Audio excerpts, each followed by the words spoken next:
అన్నదాత అన్నదాత మీ అన్నదాత చెమటోడ్చి ఆహారాన్నందించే రైతన్నా అనునిత్యం నీ కండదండగా నిలిచే నేస్తం ఎవరన్నా అన్నదాత అన్నదాత మీ అన్నదాత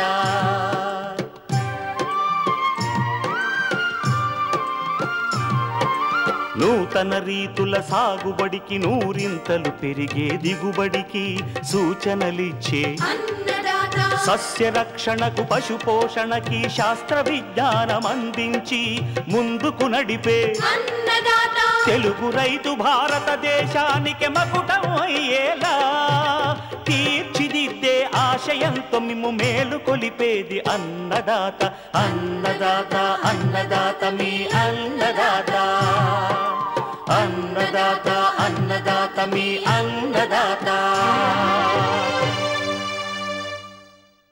అన్నదాత ప్రేక్షకులకు నమస్కారం. ఈనాటి ముఖ్యాంశాలు: ఎడగారు వరి సాగులో మేలైన యాజమాన్య పద్ధతులు, పశువుల మేతకు అనుబంధ ఆహారంగా అజొల్ల, పెంపకంలో మెలకువలు, ఇంకా జై కిసాన్ వ్యవసాయ సమాచారం.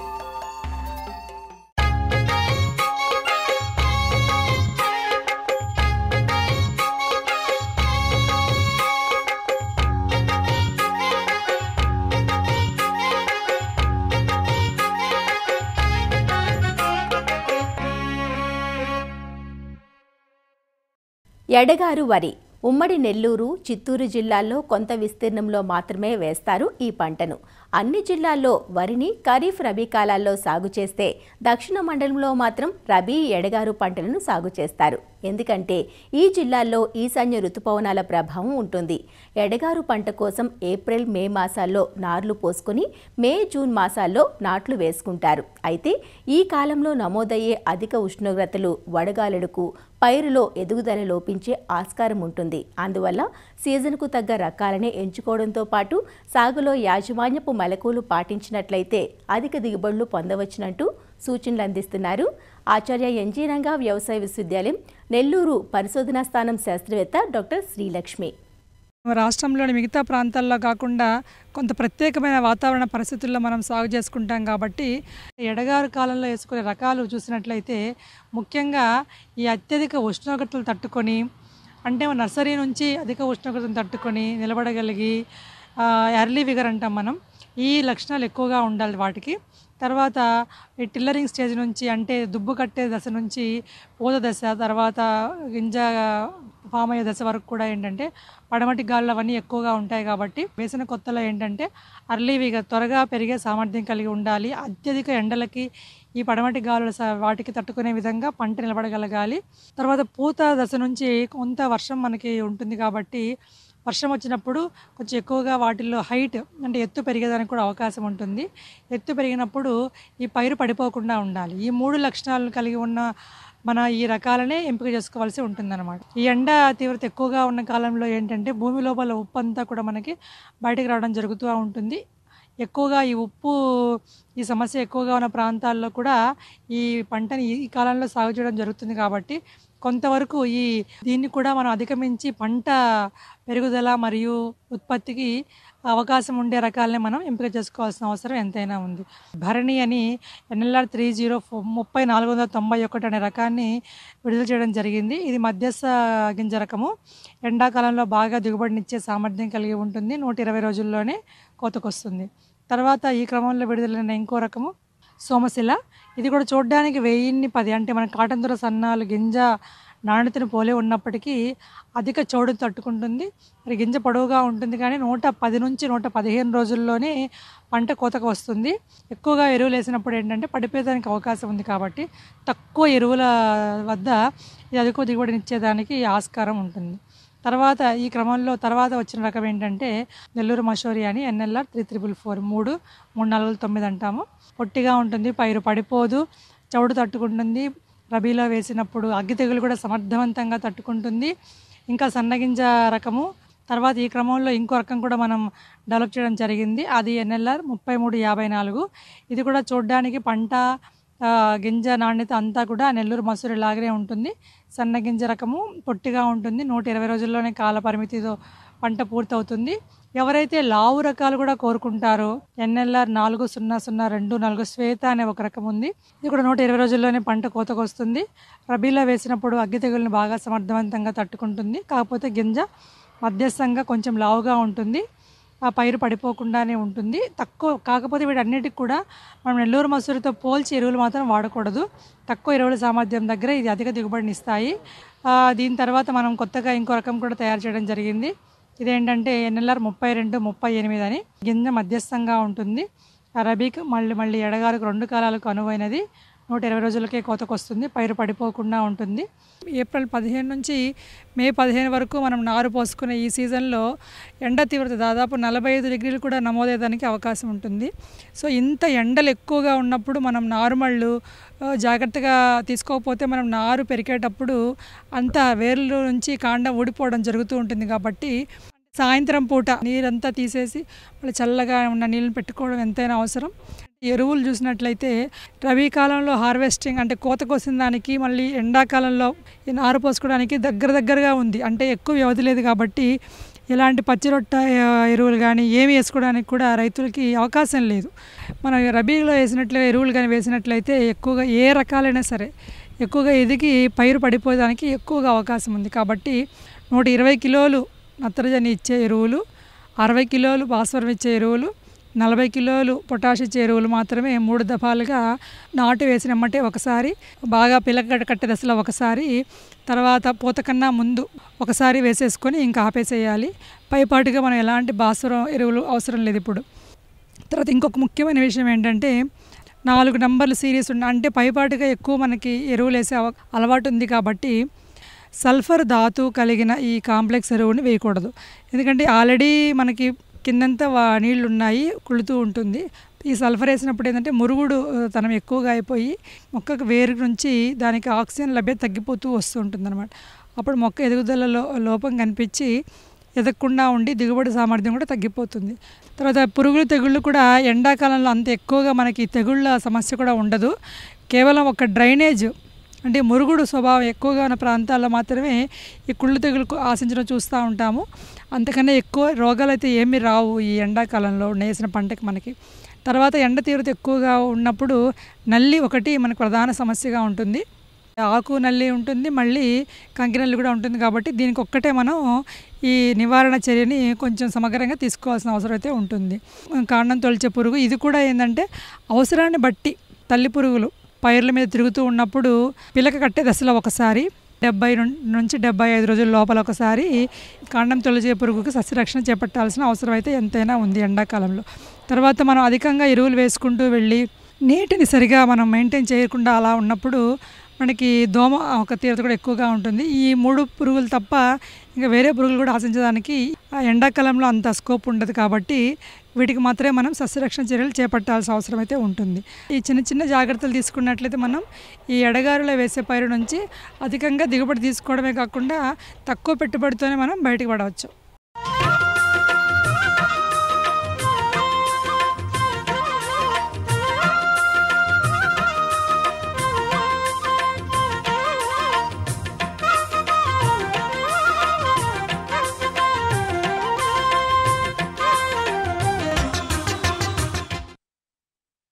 వేసవిలో పచ్చిమేతలకు కొరత ఏర్పడుతుంది. దీంతో ప్రత్యామ్నాయాల కోసం అన్వేషణ మొదలవుతుంది. పచ్చిమేతలు దొరకకపోతే దానాలపై అధికంగా ఆధారపడుతుంటారు. కానీ దీనివల్ల పోషణ వ్యయం పెరుగుతుంది. అలా వ్యయం పెరగకుండా తక్కువ ఖర్చుతో పశు పోషణ అవసరాలు తీర్చే మార్గం ఒకటి ఉంది. అదే అజొల్లా. అజొల్లాతో పచ్చిమేతలు దానా స్థానాన్ని కొంతవరకు భర్తీ చేసుకునే అవకాశం ఉంది.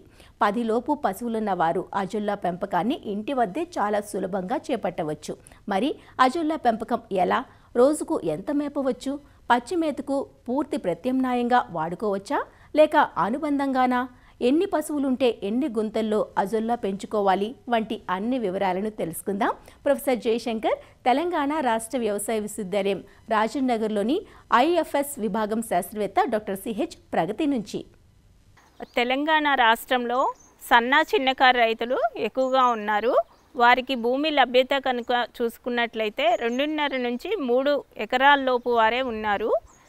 ఇంత తక్కువ భూమిలో వారు పశుగ్రాసాల సాగుకు అంతగా మొగ్గు చూపటం లేదు. దానివల్ల ఈ జీవాల పెంపకం కానీ ఈ పాడి పశువుల పెంపకం అనేది కష్టతరంగా మారింది. అంతేకాకుండా ఈ పాడి పశువుల పోషణలో నెలకు ఈ దాణా విషయంలో పెట్టేటువంటి ఖర్చు ఎక్కువగా వస్తుంది. 2 పాడి పశువులు కనుక తీసుకున్నట్లయితే నెలకు దాదాపు 10,000 రూపాయల వరకు దాణా మీద ఖర్చు పెట్టాల్సి వస్తుంది. అయితే ఈ దాణా మీద ఖర్చు తగ్గించుకోవటానికి అజొల్లా పెంపకం అనేది చేపట్టాల్సిన అవసరం ఉంది. ఈ పద్ధతిలో అజొల్లాను చాలా తేలికగా తయారు చేసుకొని పశువులకు కోళ్లకు మేపుకోవచ్చు. అజొల్లా అనేది నీటిలో తేలియాడుతూ ఉండే ఫెర్న జాతికి చెందినటువంటి మొక్క. దీన్ని శాస్త్రీయంగా అజొల్లా పిన్నేటా అని అంటాము. అదేవిధంగా ఇతర జాతులు కూడా మనకి అజొల్లాలో ఉన్నాయి. అజొల్లా ఆఫ్రికానా, అజొల్లా ఫిలిక్యులాయిడిస్ వంటి జాతులు ఉన్నాయి. అజొల్లాలో మాంసకృతులు చూసుకున్నట్లయితే దాదాపు మనకి 20% వరకు ఉంటాయి. కార్బోహైడ్రేట్స్ 0.1% వరకు కూడా ఉంటాయి. అంతేకాకుండా అజొల్లాలో విటమిన్ ఏ, బి, అట్లాగే ఖనిజ లవణాలు కాల్షియం, ఫాస్ఫరస్, మెగ్నీషియం కూడా పుష్కలంగా ఉంటాయి. అజొల్లా అనేది వరి పొలాల్లో న్యాచురల్గా మనం చూస్తూ ఉంటాము. అజొల్లా పెరుగుదలకు 20 నుంచి 30 డిగ్రీల సెంటీగ్రేడ్ ఉష్ణోగ్రత, 60 నుంచి 80% ఆర్ద్రత ఉన్నప్పుడు అజొల్లా పెరుగుదల అనేది ఎక్కువగా ఉంటుంది. ఈ అజొల్లాని దాణాతో కలిపి పశువులకి తినిపించవచ్చు. అజొల్లా మనం ఎలా తయారు చేసుకోవాలి అనేది కనుక చూసుకున్నట్లయితే అజొల్లా తయారీకి ముందుగా ఒక గుంత అనేది తవ్వుకోవాలి. గుంత పరిమాణం చూసుకున్నట్లయితే 2.25 మీటర్ల పొడవు, 1.5 మీటర్ల వెడల్పు, అదేవిధంగా లోతు చూసుకున్నట్లయితే 20 సెంటీమీటర్లు ఉండే విధంగా గుంత తవ్వుకోవాలి. ఈ గుంత మీద 150 గేజ్ గల ఒక ప్లాస్టిక్ షీటు పరుచుకోవాలి. అంటే ఇది 3 మీటర్స్ పొడవు, 3 మీటర్స్ వెడల్పు ఉన్నట్లయితే పైన 1 అడుగు మేర ఇటుకలను పేర్చుకోవాల్సి ఉంటుంది. ఈ గుంత మీద పరుచుకున్న తర్వాత అడుగు భాగాన మెత్తటి మట్టిని తీసుకొని జల్లించుకొని 1 చదరపు మీటరుకు ఒక 10 కిలోల వరకు వేయవలసి ఉంటుంది. చల్లుకున్న తర్వాత నీరు ఒక 10 సెంటీమీటర్ల లోతు వరకు ఉండే విధంగా నీటిని నిలగట్టుకోవాలి.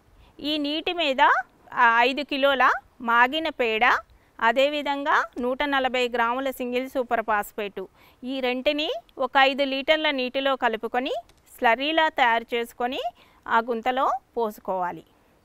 పోసుకున్న తర్వాత మొదటగా 1 కిలో అజొల్లా మదర్ కల్చర్ను మనం తీసుకొని వచ్చి బెడ్లో వేయవలసి ఉంటుంది.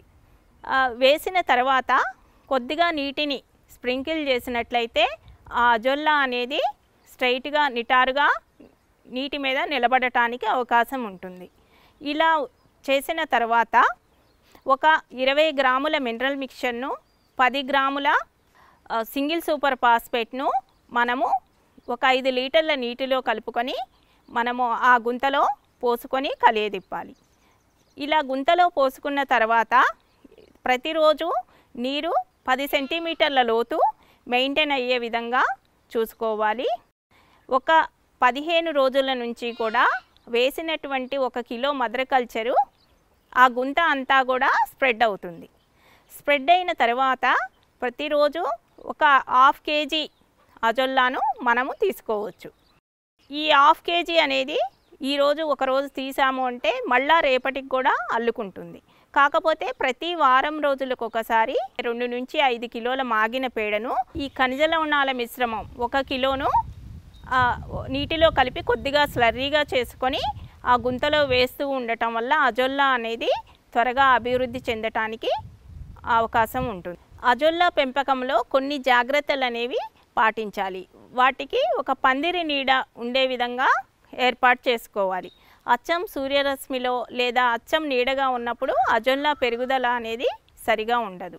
కాబట్టి మనం ఒక షేడ్ నెట్నైనా ఏర్పాటు చేసుకోవచ్చు. లేదు అంటే బెడ్కి మధ్యలో అరటి మొక్కలను నాటుకోవటం, సంచులను, ఈ గోనె సంచులను ఒక డేరా లాగా కూడా పెట్టుకొని పాక్షికంగా నీడ ఉండే విధంగా చూసుకోవాలి. మొదట్లో ఇవి పేడవాసన తగిలినప్పుడు అవి త్వరగా తినటానికి ఇష్టపడవు కాబట్టి తీసిన అజొల్లాను ఒక 2 నుంచి 3 సార్లు మంచినీటితో కడిగి ఈ గేదెకు లేదా ఆవుకు తినిపించాల్సిన అవసరం ఉంది. ఒక గేదెకు కానీ ఒక ఆవుకు కానీ రోజుకు కనుక చూసుకున్నట్లయితే 3 కిలోల దాణా అవసరమవుతుంది. అయితే మనం అజొల్లా ఇచ్చేటువంటి పరిస్థితుల్లో దాణాను 1 కిలో వరకు తగ్గించుకోవచ్చు. 2 కిలోల దాణాతో 1 కిలో అజొల్లా కలిపి ఒక పాడి పశువుకు తినిపించవచ్చు. దీని ద్వారా దాణా ఖర్చు 30% వరకు కూడా తగ్గించుకునేటువంటి అవకాశం ఉంటుంది. అజొల్లాను ఎండబెట్టి పొడిలాగా చేసుకొని దాణాలో కలిపి పశువులకు తినిపించవచ్చు, లేదా అచ్చంగా కూడా పౌడర్లా చేసుకొని తినిపించుకోవచ్చు. ఈ అజొల్లాను పాడి పశువులకు తినిపించటం వలన పాలలో వెన్న శాతం కూడా పెరిగేటువంటి అవకాశం ఉంటుంది. అదేవిధంగా ఈ అజొల్లాను కోళ్లకు కానీ చేపల పెంపకంలో కానీ మేతగా ఇవ్వవచ్చు. ఒక 4 పశువులు కనుక ఉన్నట్లయితే మనకి ఇలాంటి పరిమాణంలో ఒక గుంత నుండి రోజుకి 1/2 కిలో వస్తుంది. కాబట్టి ఇట్లాంటివి మనం 8 పిట్స్ కనుక ఏర్పాటు చేసుకున్నట్లయితే రోజుకి 4 ఆవులకు కానీ 4 గేదెలకు కానీ సరిపడా అజొల్లాని అందించడానికి అవకాశం ఉంటుంది. అజొల్లా కల్చర్ మనకి దగ్గరలోని వ్యవసాయ పరిశోధనా స్థానాల్లో కానీ లేదంటే ఎక్కడైనా రైతులు ఏర్పాటు చేసుకున్నట్లయితే వారి దగ్గర నుంచి అయినా మనం మొదటగా 1 కిలో అజొల్లాను తీసుకొచ్చి ఒక గుంతలో వేసుకోవాలి.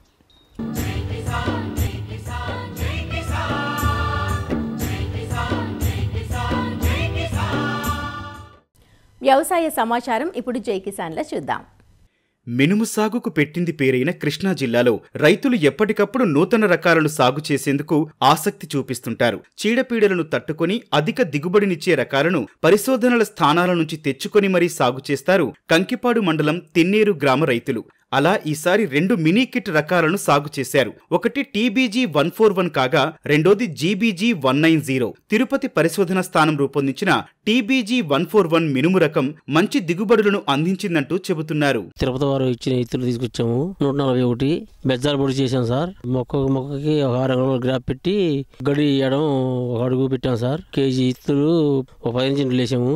పంట దిగుబడి బాగా అనిపిస్తుంది మాకు. చెట్టుకొచ్చి కాయలు 100 కాయలు పైన ఉంటాయి సార్. ఇవి వచ్చే సంవత్సరం ఇంకా 5 అరలు పెడతాం సార్. ఇది మాకు తిరుపతి పరిశోధన స్థానం వారు TBG 141 ఇచ్చారండి. ఇది మినీ కిట్, తొలి మినీ కిట్గా ఇచ్చారు. మాకు కేజీ ఇచ్చారండి. కేజీ ఇస్తే ఒక్కొక్క గింజ వేసామండి. జల్లితే 20 కేజీలు జల్లి లెక్క అయితే, అందుకని ఒక్కొక్క విత్తనం వేసాం. 15 సెంట్ నుంచి 20 సెంట్కి వచ్చినాయి. దిగుబడి వచ్చేసి ఈ 20 సెంట్లో 2 నుంచి 2.5 దాకా వస్తాయి అనుకుంటున్నాం దిగుబడి. ఒక్కొక్క గింజ చేసాం కాబట్టి చెట్టుకొచ్చి 130-140 కాయలు ఉన్నాయండి. గుత్తుకొచ్చి 3 నుంచి 5-6 కాయలు 7 కాయలు కూడా ఉన్నాయండి. ఖచ్చితంగా 70 రోజులు పైరండి. మేము 3 తళ్ళు వేసామండి. పాలిష్ అండి. దీనికి బాగా నూగు కూడా ఉందండి. నూగు వచ్చేపాటికి పురుగు తక్కువ వచ్చే అవకాశం ఉంటుందండి. పెట్టుబడి అంటే పెట్టుబడి ఒక 20 సెంట్ అంటే ఒక 4 ఏళ్ళు ఉంటుందండి. ఇది చాలా బాగుందండి. ఇది పైరు మేము ఎప్పటికప్పుడు కొత్త విత్తనాల కోసం బాగా ఆరాట పడుతూ ఉంటామండి. పాత విత్తనాలు బాగున్నాయి రన్నింగ్లో పెట్టి కొత్త విత్తనాల కోసం చూస్తూ ఉంటాము. ఈసారి మాకు తిరుపతి పరిశోధన వారు 141 ఇచ్చారండి. ఇది చాలా బాగుంది సార్. ఇది చెట్టుకి 100 నుంచి 130 కాయలు ఉంటాయి సార్. దీనికి తిరుపతి పరిశోధన వారు ఇచ్చారు సార్ ఈ విత్తనాలు. ఇది చాలా బాగుంది సార్. కాయ బాగా కాసింది, బుట్టెల్లే కాసింది సార్. రైతుకి లాభదాయకమైన విత్తనం ఇది.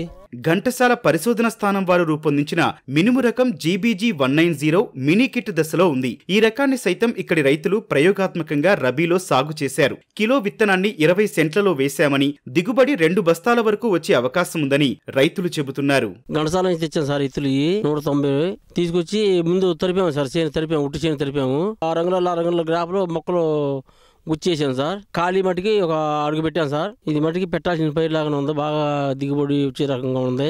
మొక్క 1.5 అడుగున్నర పెరిగింది సార్. ఇది దగ్గర 20 సెంట్కి 2 బస్తాలు 25 కేజీలు అట్లా అయ్యేటట్టున్నాయి సార్. కాయ మొత్తం ఎండిపోయింది. కాడ మటుకు పచ్చిగానే ఉంది. 90 రోజులు పై సార్. ఇది మటుకి నెంబర్ 1గా పండింది సార్. ఇది చివరి దాకా బాగా కాయలు ఊరిని. ఘంటసాల నుంచి GBG 190 ఇచ్చారండి. మినీ కిట్గా ఇచ్చారు. కేజీ ఇచ్చారండి. తొలి మినీ కిట్ అండి. ఇది ఒక్కొక్క గింజ వేసాము.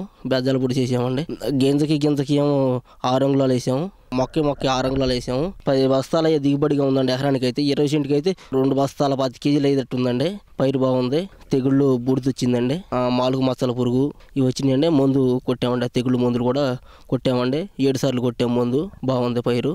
6:45కిను P31కి క్రాసింగ్ అండి. 6:45 అంటే ఎవరికి తెలియదండి. బండ పాలిష్ అంటే తెలుసు. రైతులు మొత్తం కూడా బండ పాలిష్ 20 ఏళ్ళు పెట్టారండి. దానికి ముఖ్య కారణం ఏంటంటే దానికి పల్లాకు వస్తుందండి. P31 అండి, అది మెట్ట మీద దాని పెర్ఫార్మెన్స్ మెట్ట మీద బాగుంటుందండి. దాన్ని మాగాళ్ళలో పనిచేయదు, అది పూర్తి సాదా రకం.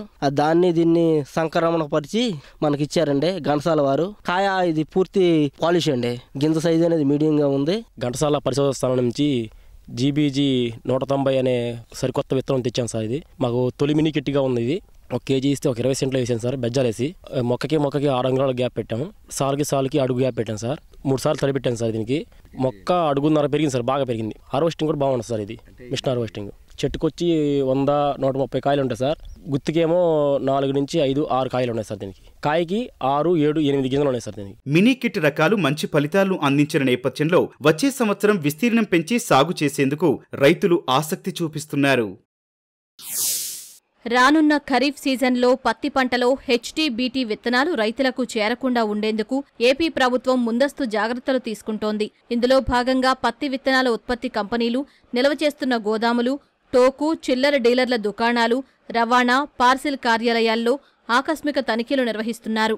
గుంటూరు నగరంలోని విత్తన దుకాణాలు, నగర శివార్లలోని కంపెనీల గోదాముల్లో తనిఖీలు జరుగుతున్నాయి. పత్తి పంటలో గ్లైఫోసేట్ కలుపు మందులను తట్టుకోగలిగే హెర్బిసైడ్ టాలరెంట్ BT విత్తనాలను అనధికారికంగా వినియోగిస్తున్నారు. ఈ విత్తనాల వల్ల పర్యావరణ సమస్యలు తలెత్తే ప్రమాదం ఉండటంతో వీటికి కేంద్ర ప్రభుత్వం అనుమతి ఇవ్వలేదు. అయినా కొందరు అనధికారికంగా ఈ విత్తనాలను మార్కెటింగ్ చేస్తున్నారు. అవగాహన లోపంతో కొన్ని చోట్ల రైతులు కూడా ఈ విత్తనాలను సాగు చేస్తున్నారు. అందువల్ల ఈ విత్తనాల మార్కెటింగ్ను కట్టడి చేయడానికి వ్యవసాయ శాఖ అధికారులు రాష్ట్ర వ్యాప్తంగా ప్రత్యేక బృందాలుగా ఏర్పడి ఆకస్మిక తనిఖీలు నిర్వహిస్తున్నారు.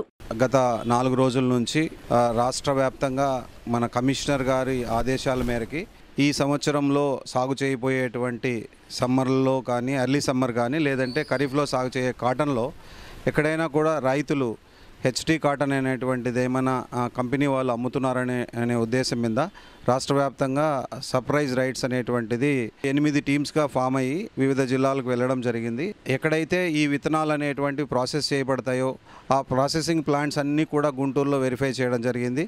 అదేవిధంగా గుంటూరులో ఉన్నటువంటి సుమారుగా ఒక 8 C&F అంటే కంపెనీలు నిల్వ చేసేటువంటి స్టాక్ పాయింట్స్ను కూడా చూడడం జరిగింది. అదేవిధంగా అక్కడ నుంచి మేజర్ డిస్ట్రిబ్యూటర్స్ ఎవరైతే ఉన్నారో ఇక్కడ నుంచి వివిధ ప్రాంతాలకు ఇక్కడ సీడ్ వెళ్తుందో ఆ డిస్ట్రిబ్యూషన్ పాయింట్స్లో కూడా వెరిఫై చేయడం జరిగింది. కమిషనర్ గారు కొన్ని కిట్స్ లేటరల్ ఫ్లో స్ట్రిప్స్ అనేటువంటివి ఇవ్వడం జరిగింది. HT కాటన్ జీన్ అనేటువంటి టెస్ట్ చేయడానికి అది సరిపోతుంది. సుమారుగా ఇప్పటి వరకు 75 శాంపుల్స్ కలెక్ట్ చేశాం. సో ఈ 75 శాంపుల్స్లో కూడా అన్ని ప్లేసుల్లో కూడా నెగిటివ్ అని వచ్చింది. నెగిటివ్ అని అంటే అందులో ఇప్పుడు ఏవైతే BT కాటన్ సీడ్ విత్తనాలలో HT అనేది లేదు అని నెగిటివ్ అంటే దాని మీనింగ్ అది. ఈ HT కాటన్ అనేటువంటిది ఏదైనా ఆంధ్రప్రదేశ్లో సాగు చేయడానికి లేదు. సాగు చేస్తే వాతావరణంలో సమతుల్యత అనేది రావడం జరుగుతుంది. రాబోయే రోజుల్లో జెనెటిక్ మోడిఫికేషన్స్ జరిగి రైతులకి చాలా ఇబ్బందులు వస్తాయనేటువంటి ఉద్దేశంతో ఈ HT కాటన్ ఎట్టి పరిస్థితుల్లో కూడా వాడకూడదని రైతుల్ని విజ్ఞప్తి చేస్తున్నాం. మరిన్ని విభిన్న అంశాలతో రేపటి అన్నదాతలు మళ్ళీ కలుసుకుందాం. నమస్కారం.